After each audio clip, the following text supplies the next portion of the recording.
जिस तरीके से कैपिटल जाता है उसी तरीके से करंट अकाउंट भी जाता है बैलेंस शीट में। करंट अकाउंट यहाँ पर कितना आया है 43150, जैसे कैपिटल यहाँ है यहाँ शिफ्ट कर दिया, इसी तरह बी का करंट अकाउंट यहाँ शिफ्ट कर दो, ए का इस तरफ आया, ए का current account as it is यहाँ शिफ्ट कर दो।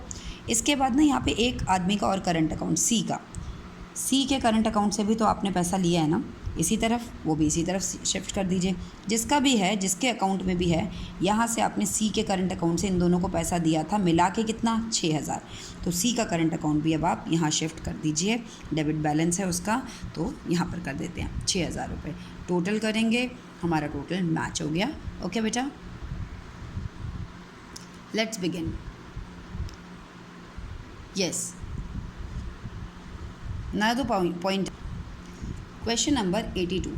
I'm not going to do this entire question, rather I would discuss it, and if any problem arise I will solve it only.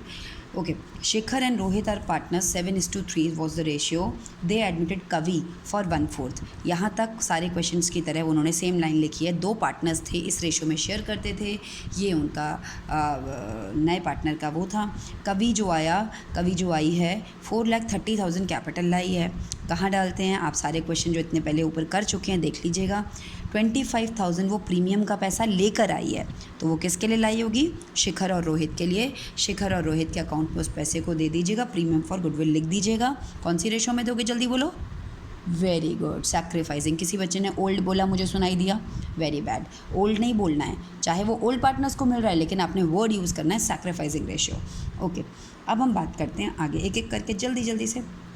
Capital account किस नाम से जाएगा, yes, balance BD. General reserve बढ़ जाएगा, yes, किस में, शिखर और रोहित में। क्योंकि क्यों हाँ, क्योंकि मैम ओल्ड बैलेंस शीट का हर एक आइटम ओल्ड पार्टनर्स को मिलता है, इसलिए जनरल रिजर्व को बांट दीजिएगा दोनों पार्टनर्स में ओल्ड रेशियो में।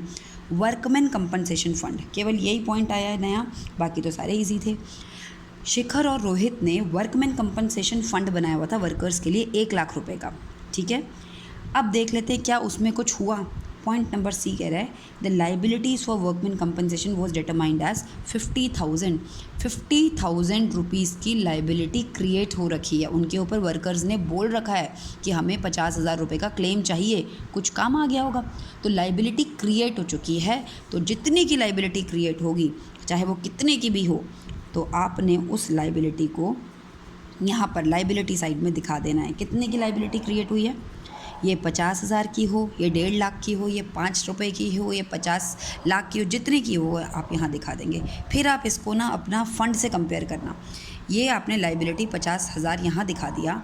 अब आप देखिए फ़ंड कितना बनाया था, 1 लाख। किसने बनाया था, शिखर और रोहित ही बनाएंगे भाई, जब तक अभी तक वही काम करते थे। तो उसमें से कितना वर्कर्स ने मांग लिया, 50,000 की लाइबिलिटी इम्पोज हो रखी है। अभी कितना बचता है जी, 50,000 अभी भी बचता है।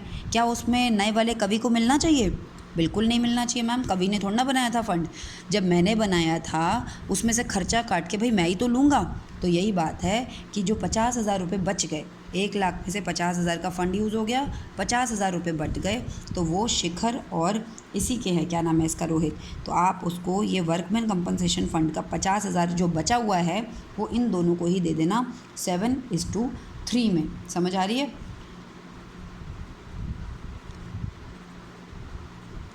35,000 15,000, ख़त्म हो गई बात, यही पॉइंट था बस। इसके अलावा समझ रहे हो ना बात, 7:3 में आपने बचा हुआ फ़ंड दे दिया। क्रेडिटर्स का क्या करना है, कुछ नहीं बोला, as it is. Land and building के बारे में बोला, अप्रिशिएट हो गई, फ़ायदा हो गया, फ़ायदा इधर दिखाना है, न्यू वैल्यू ऐड करके, फ़ायदे को ऐड करके इधर दिखानी है।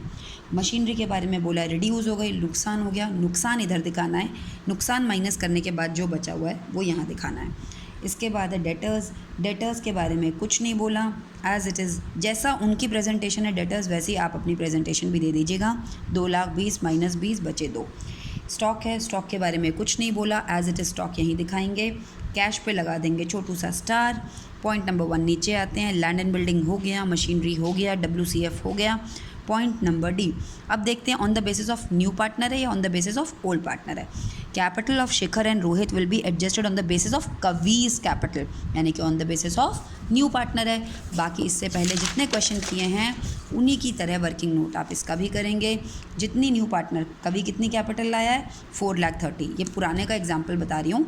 4,30,000 मल्टीप्लाई बाय जितना उसका शेयर है 4/1 उल्टा करके जो टोटल आएगी वो टोटल पार्टनर्स में शिखर रोहित रवि में डिस्ट्रीब्यूट कर दीजिएगा। कौन सी रेशो में? न्यू रेशो में। न्यू रेशो नहीं दी तो कवि का तो आपको पता ही है वो 4,30,000 लाया है, दोनों को उसमें से उसको माइनस करके जो बचेगा वो ओल्ड रेशो में। और ये जो तीनों आते हैं बैलेंसेस, ये कहाँ जाते हैं? बैलेंस सीडी में। इसको आपने बैलेंस सीडी डाल के यहाँ लिख देना है। और अब बात आ गई जो डिफरेंस आएगा। डिफरेंस के लिए भी दो चीज़ें बताई है।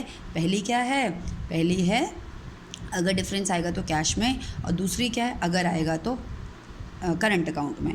क्वेश्चन में बोल दिया गया है कैश, तो आपने जो भी बैलेंसिंग फिगर आएगा उसको कैश लिख के पूरा कर देना। इससे आपका कैश अकाउंट इम्पैक्ट होगा। अगर किसी का डिफरेंस इधर आ रहा है दैट मीन्स वो बिज़नेस में और पूंजी ला रहा है तो कैश बढ़ जाएगा। अगर इधर आ रहा है तो यानी कि वो कैश निकाल रहा है, कैश घट जाएगा। ये क्वेश्चन बिल्कुल सिंपल है, आपने अपने आप करना है। आई होप आप कर पाएंगे, नहीं आएगा तो मुझे बताएंगे।